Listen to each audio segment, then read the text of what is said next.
Windy day at the ocean, I gazed out at my options, puzzled over my next piece. Tossed a stone in the ocean, a storm brewed all around me, and a wave came over me and dragged me down.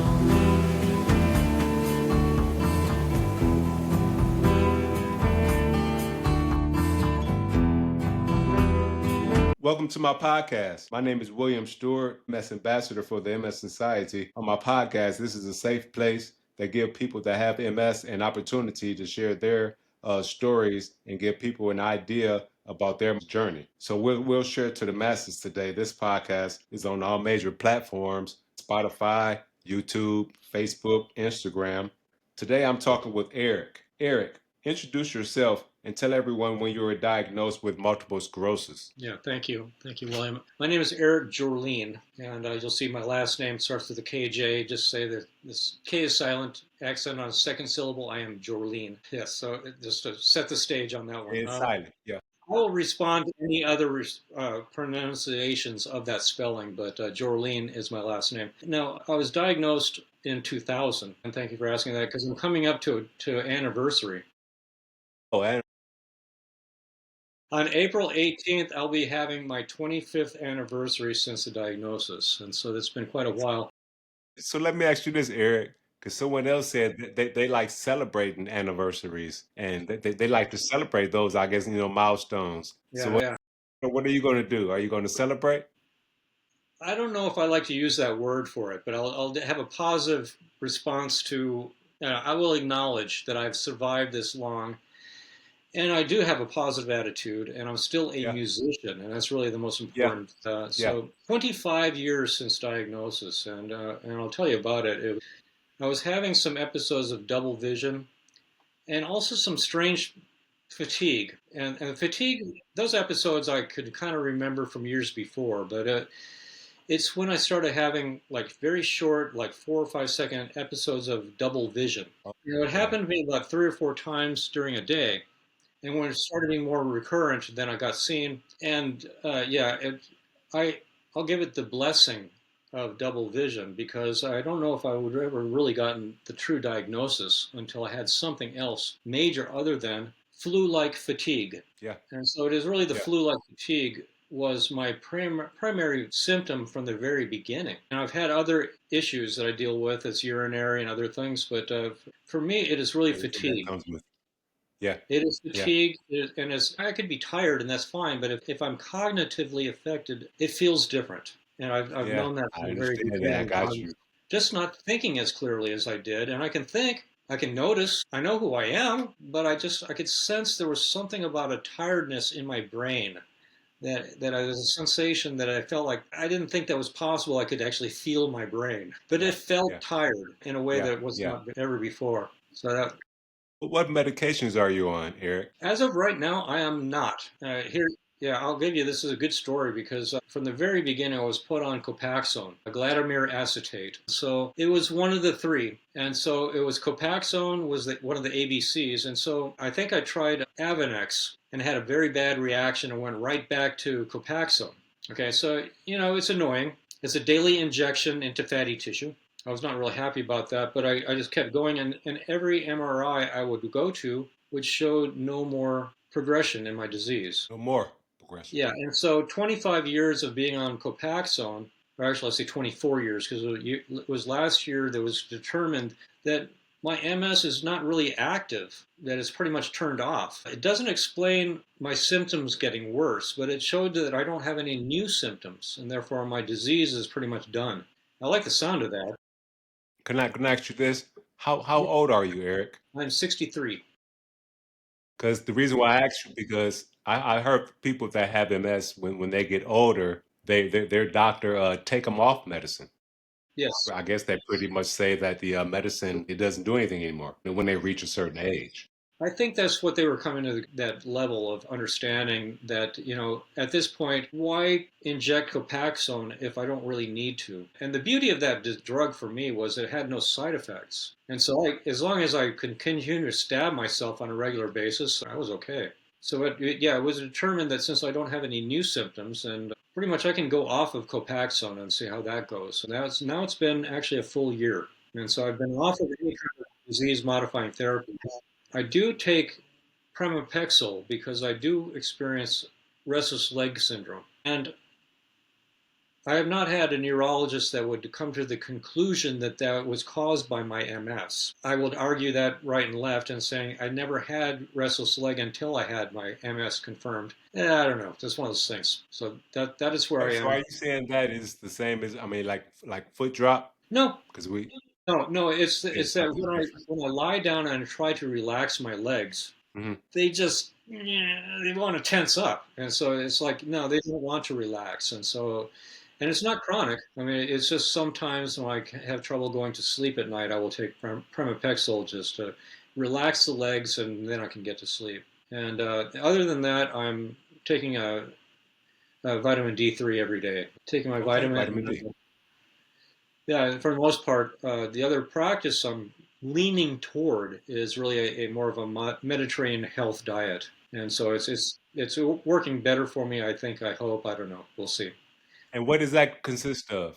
A Well, for me, Mediterranean, it's consisting of much less meat, much and less so meat. I'm becoming much more on a vegetarian diet Mm. practice, and that's helping me, I think. And so I I raise my children with more of a dietary vegetarian, but will still eat fish kind of thing. And so Well, it was yeah, an easy poultry. practice for me.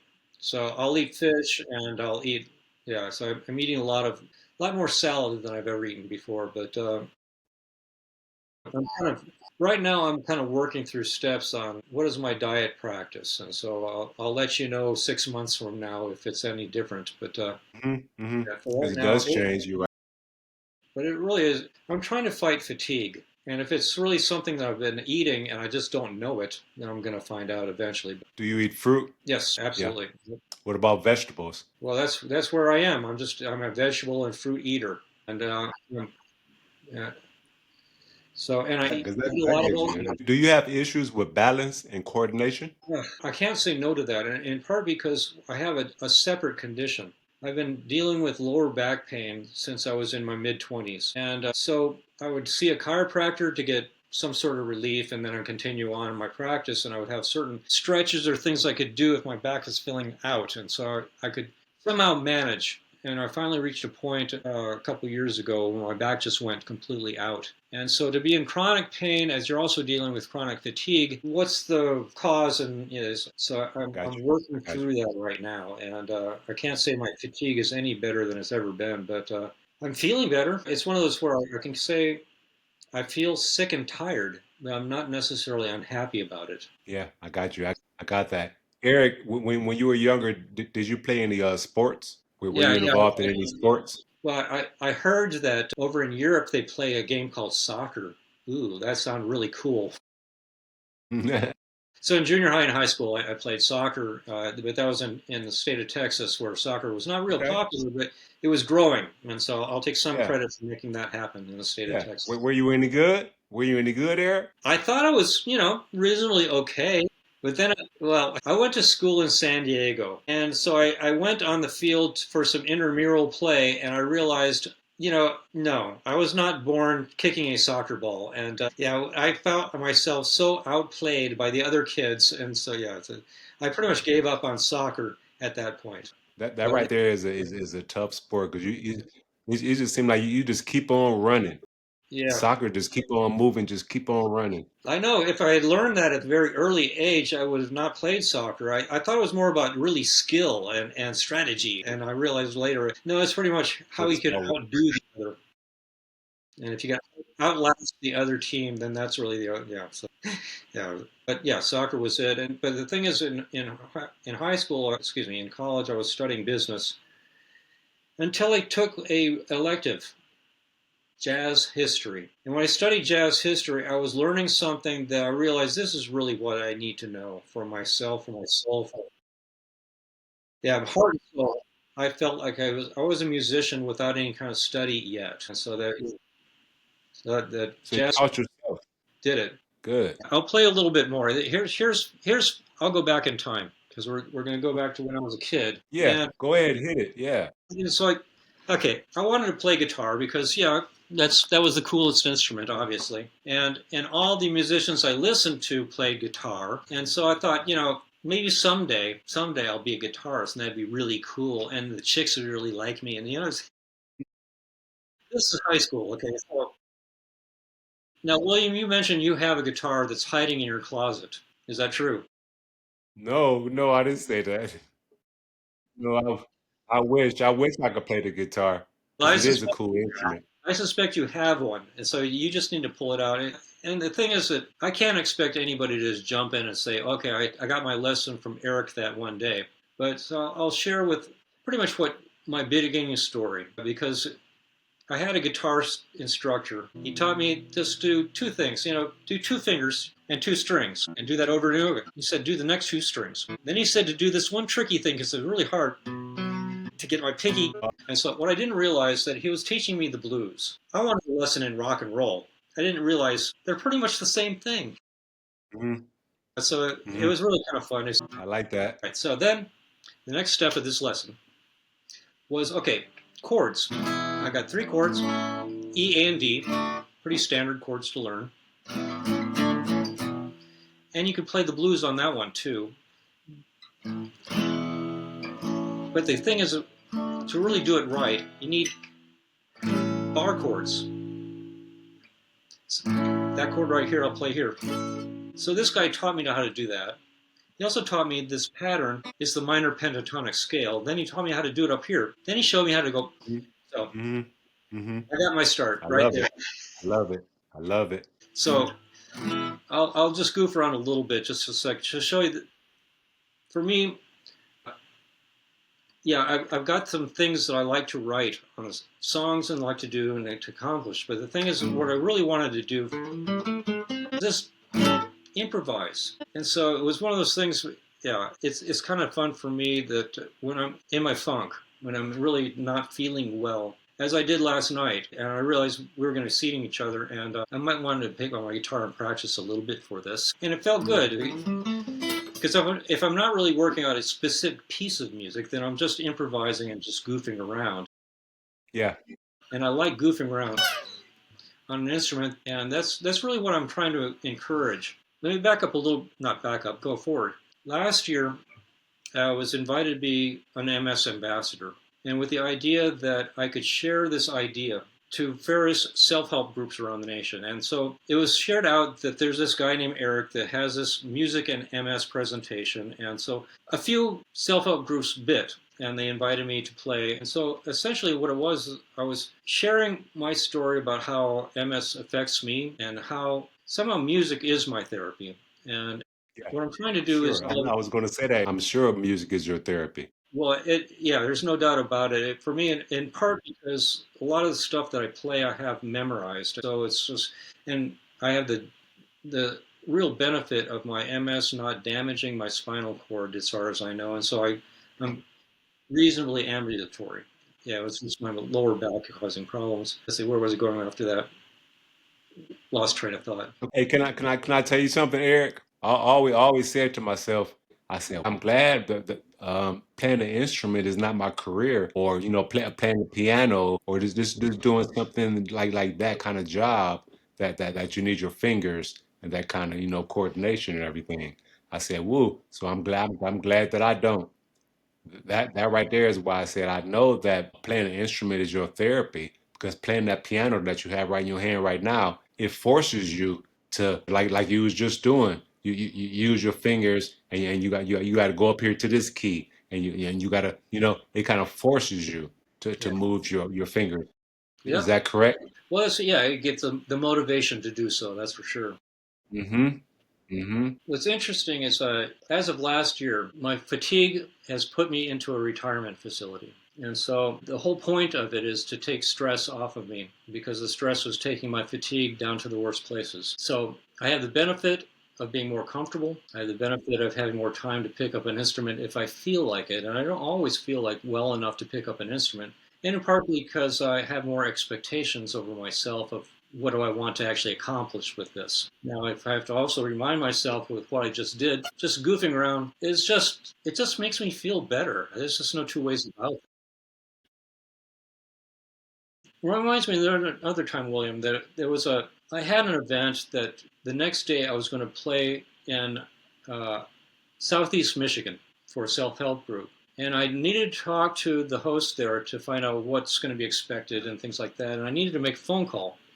And it was the day before, and I was just feeling awful. I did not feel like picking up the phone, and it's the last thing I want to do when I don't feel well is pick up the phone and say, "Hi, how are you doing?" Yeah. This doesn't work for me, but what I did just out of the blue, I just picked up my harmonica and I blew in and out of it for less than 2 minutes. I think what it Yeah. was, it gave me a little bit of oxygen in my brain. Music gave me a little bit of motivation. I picked up my phone call. The phone call lasted 3 minutes. That's all it took. But I just needed a little bit of motivation, and I'm speaking a lot about the benefits and the health of the harmonica.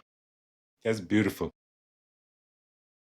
I'll jump ahead in my discussion. What I want to get at Yeah. with the harmonica is that Yeah.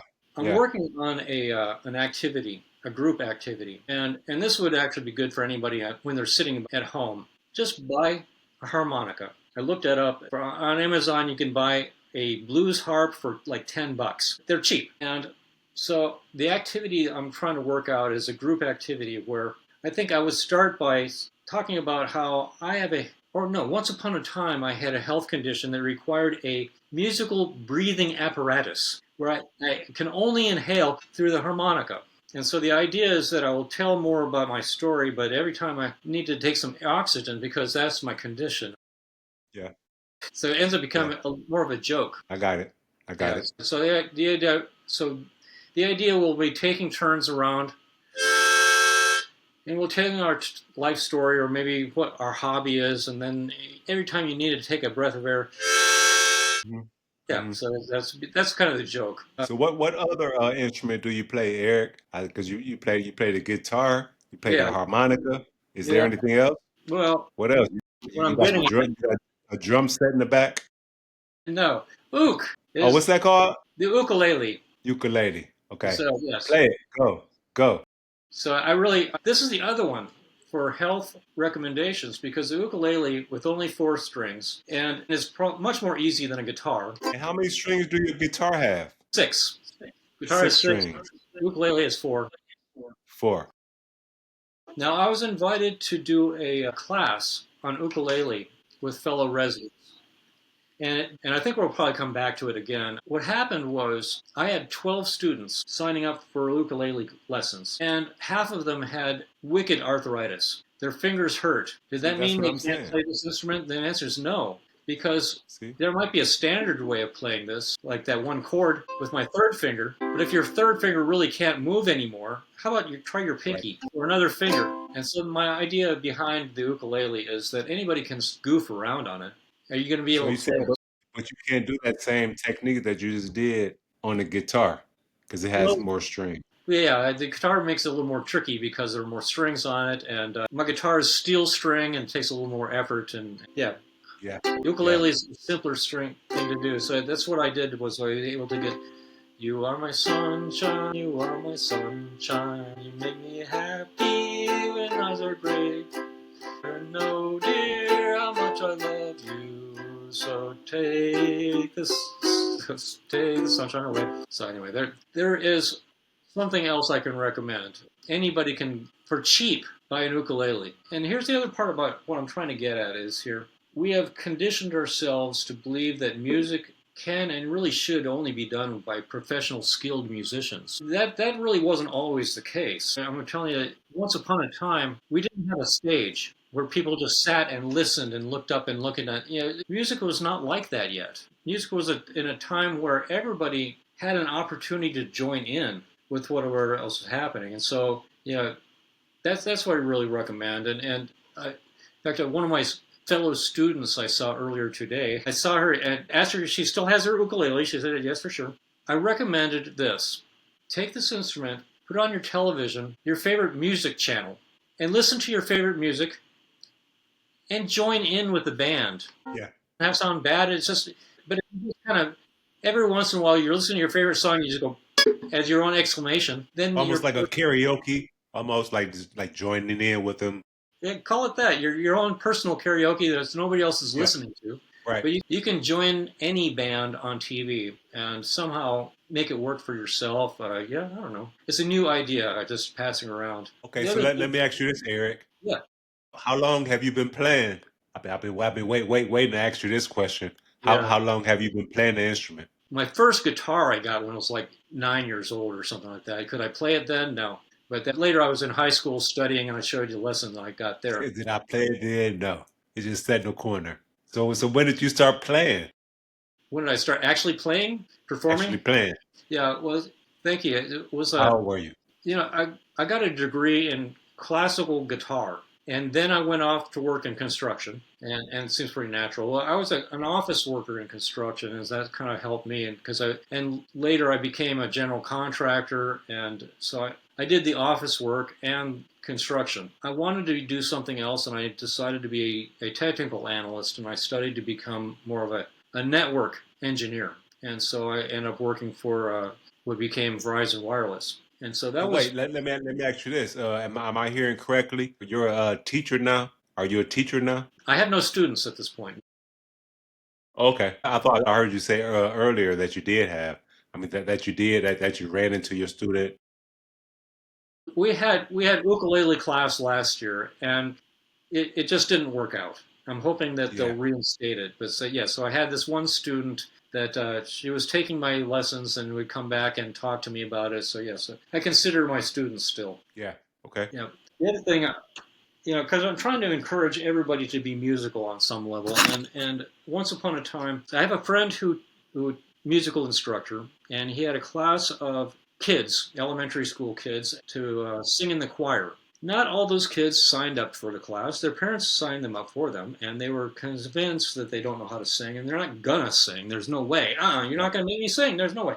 Yeah. And so what my friend Martin did, he put a kazoo in their hand and said, "That's fine. You can go sit off in the corner and just hum the melodies. You don't have to sing along. Just sit there and hum." And it's what he tricked them. And once they start humming through a kazoo, it's like, how can you say you don't know how to sing? And so, yeah, in the end, he brought them back into the group to sing along with them because the kazoo was the trick. If you can hum a melody, then you know how to sing. So it was a funny trick on that one. Can you sing Happy Birthday, Eric? Can I'm not sing, I'm sorry, not sing, but play Happy Birthday on your instrument. I wish I could say yes. Do I have it memorized? No, because it doesn't start on the first note it starts on a preceding measure. And Because you know what I want to do? I want to start a Zoom call with all of us, and then I want to have like maybe the segment would be someone's birthday, okay, and we'll celebrate their birthday, and you'll play for their birthday, and maybe if someone else plays something else, I don't know, maybe you guys can play together and celebrate someone's birthday. I like the sound. As a matter of fact, my birthday is May 26th. Okay. So I'm right around the corner. I'll So be ready. The reason I'll tell you that I don't play Happy Birthday is because I've never assigned myself to do so. you never And so assigned yourself to I've do never so. put it into my memory bank. So you never played Happy Birthday before. Well, I probably did, but I did. I don't remember what key I played it in. And yes, if I started on the wrong notes, then, yeah, Okay. Happy Birthday requires a little bit of rehearsal. Yeah, I got you. Okay, well, like I said, my birthday is May 26th, so you got a little time to practice up. All And right, then we have a Zoom call. yeah. We'll have a Zoom call. All right, we'll do it in the key of C. We'll make it simple. Yeah. Let me ask you this, Eric. Where do you live at? What state are you in? I live in Northern California, Walnut Creek. In Northern California. Because actually, how's the temperature there? And does the temperature help you with your multiple sclerosis? I think I live in probably the best environment for my disease because it is very Why you say that? Well, the heat waves are they don't last as long and they're not as frequent. And for me personally, I would rather live in the snow than in the hot. Yeah, I really, for some reason, cold is much better for my body than hot. It's so funny. I hear so many stories of I people know. saying just the opposite. Some people saying just the opposite, and some people saying, well, it's two type of people that have MS. It's people that's good for the cold and people that's good for the heat. Yeah, So wow. Okay. So what's your temperature today? What's your temperature there today? we're looking at low 70s. Yeah, 74 today. 74. Yeah, it's going to be a beautiful day today. Yeah, that sounds nice. That sounds nice. Yeah, Okay, so how high does it go in the late summer well, in it can hit July? up 105. Wow, You go further east into the Central Valley, that's where it hits 110. But yeah, we had some pretty hot days. 125. How Yeah, long ago did you have 125? I didn't say 125. I I said said, 125. okay, okay. Yeah, yeah, yeah. And the Bay Area is a unique environment in that if I go through the tunnel, go west, the temperature will drop by maybe 20 degrees. And so, yeah, Just going through the tunnel. I did not look up the weather in San Francisco, but I'm sure it's much cooler than here. So, yeah. So you say you're living in the best place for you? I think so. We've been talking about moving me to a different location where my family's closer, but it's been kind of determined that the state of Texas might be a little bit rough for my body. And when it hits heat wave in California, I pretty much have to stay indoors with the air conditioner, and yeah, I hide out as long as I can. Oh yeah, and come out at nighttime. Come out in the evening when Something it's like cooler. that. Well, yeah, and that's the nice part about Northern California is that yeah, it can be really roasting during the day, and once the evening hits, yeah, temperatures all of a sudden drop down into the 30 or 40 degrees, and so yeah, I do like the environment of Northern California. When is your birthday, Eric? March 6th. My mom's birthday is March 5th. Oh, you're a Pisces. Yep, March 6th. Wow. Okay. So you just had a birthday. What'd you do on your birthday? What'd you do? You do anything fun? I had a bagel with my son. Okay. I didn't really need a Yeah. whole lot. I just wanted just an activity with family. That was cool. That was cool. If you can take back one adversity that we have with multiple sclerosis, which one would it be? Because I said that I would like to get back fatigue. But I guess that might be the same thing that you might say because you've been talking about fatigue all day today. Well, it So is. the Well, but I kind of divide my fatigue into two places because yeah, my body feels tired because it feels like I still have a flu. But my brain is what's really bothers me the worst. If I could somehow feel okay but still not have a brain, it doesn't work for me. I want to be able to think more clearly. I don't want to feel tired all the time. do you have brain fog? Yeah, yeah. Of course, That's right? that's pretty much where I've been since diagnosis, and it's hard. I have that invisible version of MS that's hard for people to know how to respond, and it's hard for me to even tell them how do I need to be treated because I don't even know sometimes. Yeah, yeah. Yeah, but the fact is, I've safe to say I've not truly felt well in over 25 Gotcha, years, and it's just gotcha, gotcha. yeah, here I be. That right there is the reason why I have this podcast, just to give people a little more information about MS. Yeah, that's great. And I always want to say that everyone is different. My symptoms are different from yours, and it's going on and on and on. Sure. Did you change, Eric, after multiple sclerosis changed you as a person? Did you change? No, no. If I'm thinking about my inner self, no, I'm still the same me that I was. Still okay? You still Eric? Okay, you still little Yeah, Eric? I'm still that same me that I was. What would you tell? What would you tell the young Eric if you could? What would you tell him to look out for with multiple sclerosis? I think a big part of it is somehow if I could tell my youngster how to communicate to the others to explain how this actually feels. That's a really tough one because when you start out and all you do, I just don't feel good. Well, then you have to describe where is it you don't feel good. It's my whole body, and then it's like, okay, Yeah. you be more specific. Well, no, not really, because I just don't feel good. So yeah, it was a really tough one at the very beginning because it's from my diagnosis, because of the double vision, at least I knew what it was. The other part about it was where I knew what it was is that my grandmother on my father's side had MS. And so for me, the diagnosis was terrifying because I saw what might happen to me someday. And my grandmother had, from what I know, she had back pain and fatigue. I lost her. She left us in the early 80s, and so I was a youngster going to college at that time. Sorry to But hear that. at the but when I was finally diagnosed with MS, I wished that I had more information. I wished I had been a better contact with my grandmother at that time. Hmm. Hmm. But at least in some sense, I knew what I was facing. I was not yet 40 years old. I was feeling like I was 60 years old, and I finally figured out why. So I came to some sort of understanding that at some point I will end up in a retirement facility earlier than usual. And I think because my grandmother, I'll give her credit for that, that I was able to, when I was at a point where I needed help and I needed a place to live, and I just knew that I Yeah. needed the extra help. Yeah. And so my family came to my rescue, and so that's where I'm residing as an independent, but in a retirement facility that has all the extra services. And so How many kids do you have, Eric? I have two kids. And Boy and girl? boy, I'll go in the order. My daughter first, and then a boy. And my daughter now has a 3-year-old and a 1-year-old daughter. So a son and daughter. So yeah, I got Your grand. grandpa. Yeah, yeah. Those Okay. are. Hey, grandpa. I am a grandpa. Yeah, my. It was so fun. I have one grandchild. My daughter have a daughter. I have one grandbaby. It's a great place to be.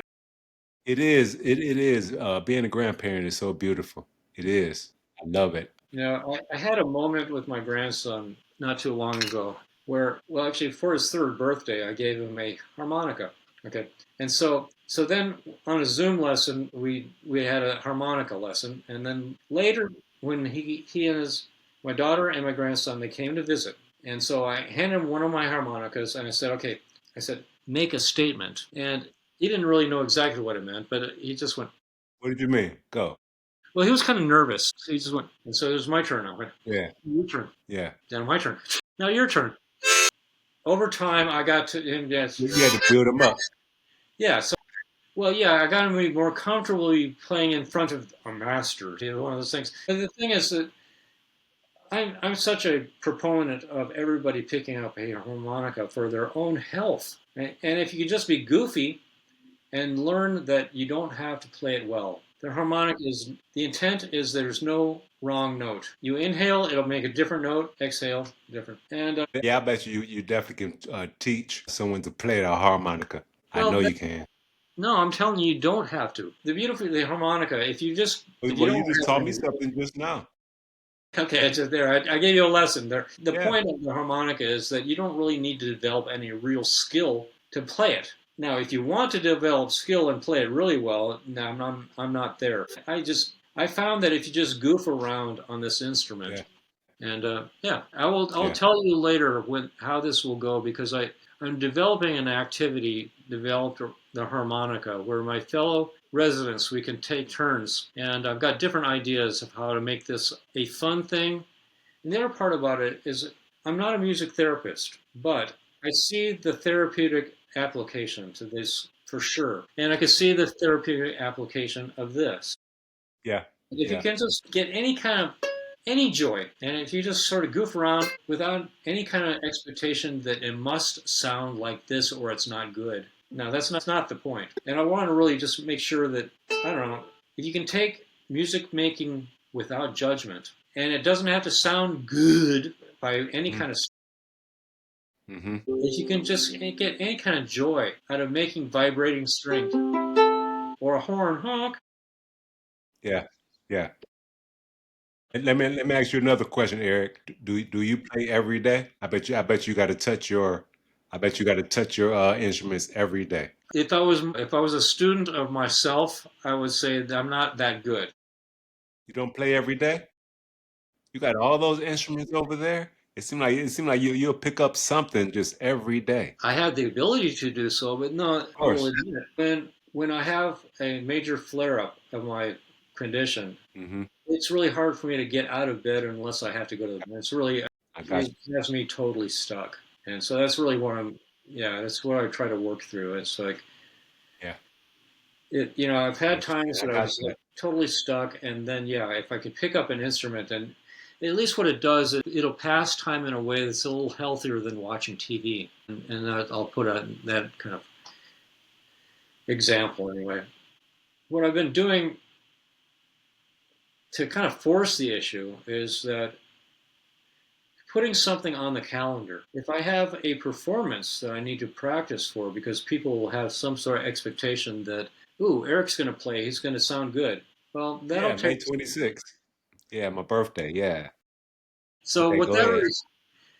what that means for me is that I'll have a performance with a set list, and Set if list. the list is set, then I have things to practice toward, and so I can run through a piece 3 or 4 times. Then I'll say, oh, I'm ready to play that one again. So I have a collection of memorized music, and at some point I would like to learn something new, but right now I'm pretty much happy just trying to get my old stuff back in play. And Do you write music? I'm a songwriter, and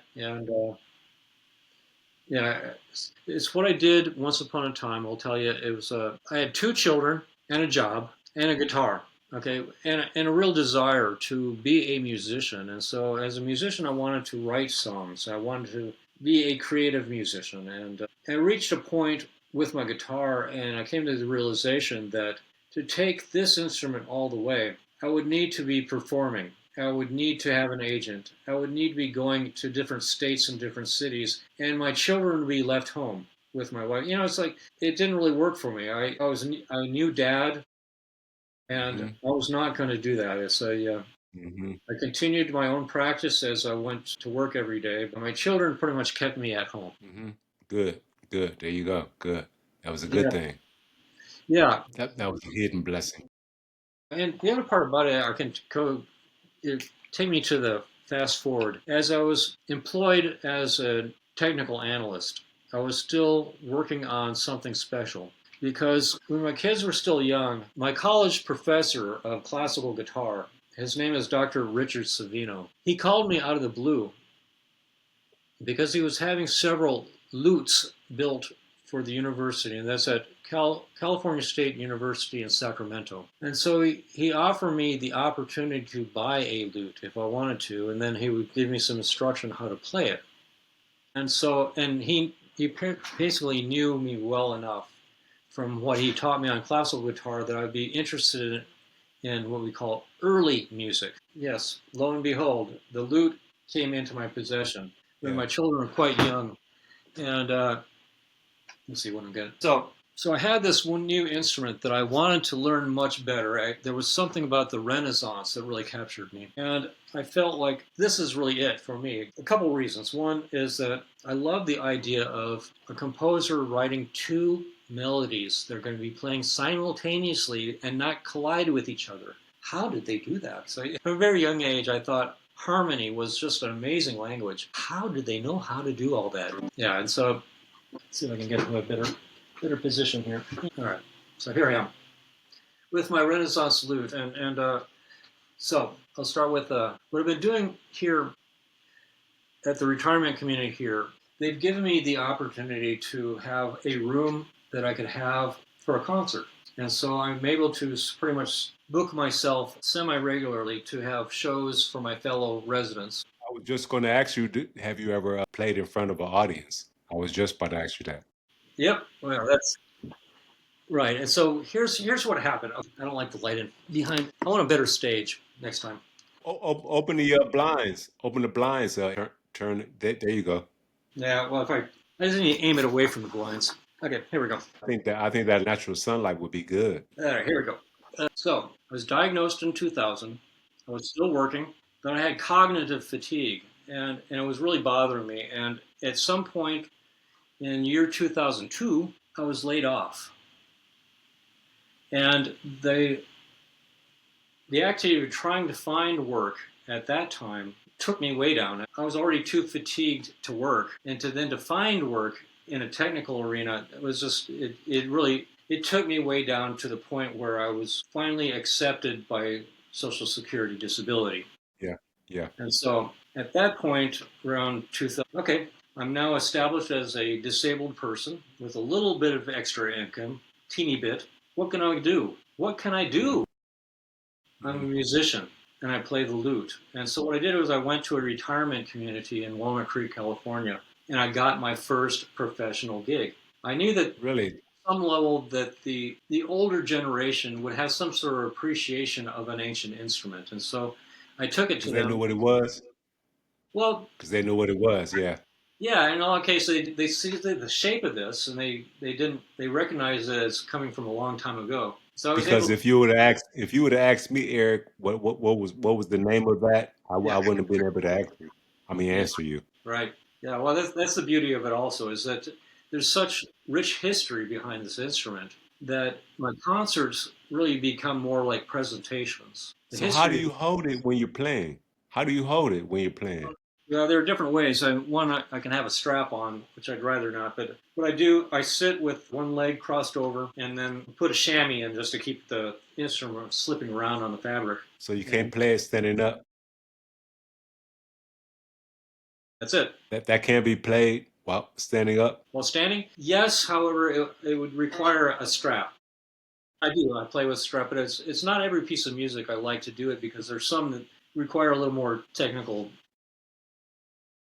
What I was working on, the beauty of this instrument and also the history of it is I found an audience that had some sort of interest in ancient history and the music of that time period, and so I was able to take it to. There was one musician, Francesco da Milano was his name. He worked for the Vatican, and what he was listening to was music of the choir, and you hear all these different voices combining and this all this stuff, and he all the other musical instruments, they could not really do that. You could not have two melodies, each expressing themselves. The organ had multiple melodies, but they're all of the same volume. This instrument, Let me hear two melodies. yeah, it was something.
Like it. I like it. I like it, man. There was I a like it, man. Fantasia Forti. You very talented. Well, thank you. It's taken a You're lot of very talented. practice, a lot of desire. And the thing is, once upon a time, I remembered listening to music of Bach, and I was probably about 4 or 5 years old, and I remember learning that name Bach, and I just remember listening to 3 or 4 melodies happening, and somehow they weren't colliding into each other. I was just and I heard there was the first time I ever heard the word composer. So yeah, and Bach was the composer of the early age when I learned that you could actually play more than one melody at the same time and make it sound good. Yeah, yeah. I know that takes a whole lot of practice. Yep. I know. I know it does. I'm sure. I'm sure it does. Okay. Well, thank you, Eric. Let me ask you one more question. Yes. Do you have a problem with mobility? Do you? Well, let me ask you this. Because I have an AFO. I have an AFO brace. Actually, I have two. Do you have an AFO brace that will help you with foot drop? I don't have foot drop. You say you don't have foot drop. No. Okay, good.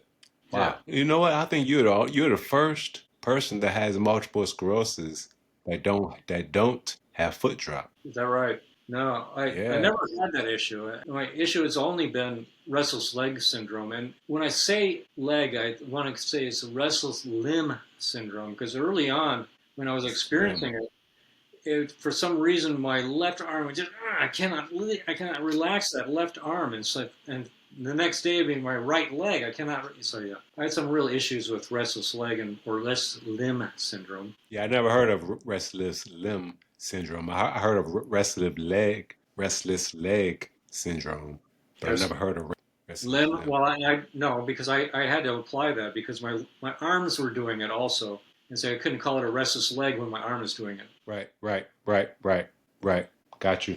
I got you. Well, thank you very much, Eric. And finally, do you have a email address where people can maybe comment on this episode that you want to share? Yeah. It's actually uh, my last name followed by my first name, Jorlene Eric at Gmail. Okay, can you spell it for me, please? Yeah, let me type it out. Can I? No, no, no, no, no, no. This talk it out. Okay, I am KJORLIENERIC at gmail.com. Thank you very much. That's where I We am. we, we just want to spread awareness so someone can maybe comment on this particular episode with you, Eric. Thank you very much for your time and your patience. I really appreciate it. You We know said what? we were going to get together. I'm so glad that we did. I'm so glad that we finally got together. And You I know, can't wait till this right here is just the beginning. I could tell with you. I could tell we're going to link up a couple times. I could that sounds tell. great. You know, one of the things thank you, William. One of the things I've been trying to get to personally, I needed to have something on the calendar for me to practice for. And the other part about it is that I just wanted to have some sort of share out to everybody else with MS, like pick up a harmonica, do something musical on any level, because you don't have to do it professionally. And if you can get any kind of joy just going, like, I didn't mean to do that note, but it's like one of those things where I just think that I'm at the very beginning of becoming a musical therapist just by the fact that I have MS and I'm a musician, and so I'm finding out ways that will help me, perhaps will help others. So that's sort of Yeah, of course. That's the whole thing.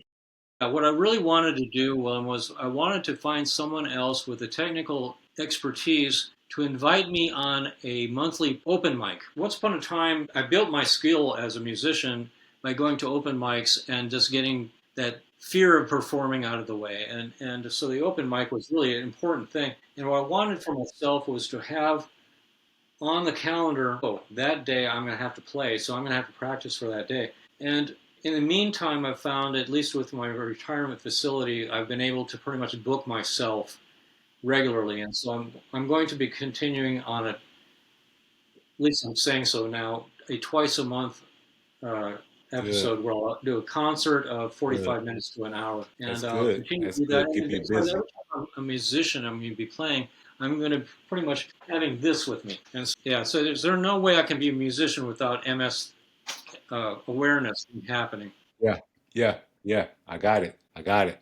Okay, thank you very much, Eric. Thank you for your time. I really appreciate it. I know your time is very, very valuable. Anyone looking at this episode, please subscribe, comment, and leave a small comment so we can hear from you. We'd love to hear from you. And you have Eric's email address now, so please comment on this episode and share it also because we're just trying to share awareness for multiple sclerosis so everyone can get an idea of multiple sclerosis and have a understanding, closer understanding. I guess you'll probably never understand it like we know it, but this give you a closer understanding of what the multiple sclerosis is. So thank you very much, Eric. I'm gonna leave you now and start to finish my cooking and cut out all this. And I love doing my editing because I can cut out what I do. I can see it.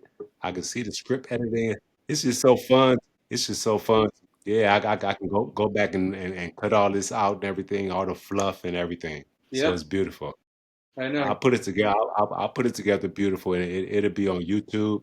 It'll be everywhere. Yeah, Hey, it's fun. Eric, so are we friends on Facebook? Yes, we are now. Yes, Okay, we are.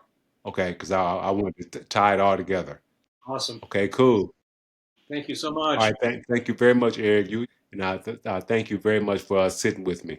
I appreciate it. We're going to do it again. Awesome. Yes, sir. Yes, sir. See you soon.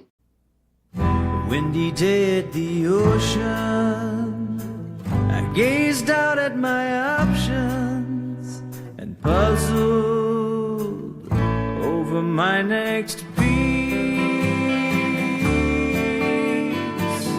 Tossed a stone in the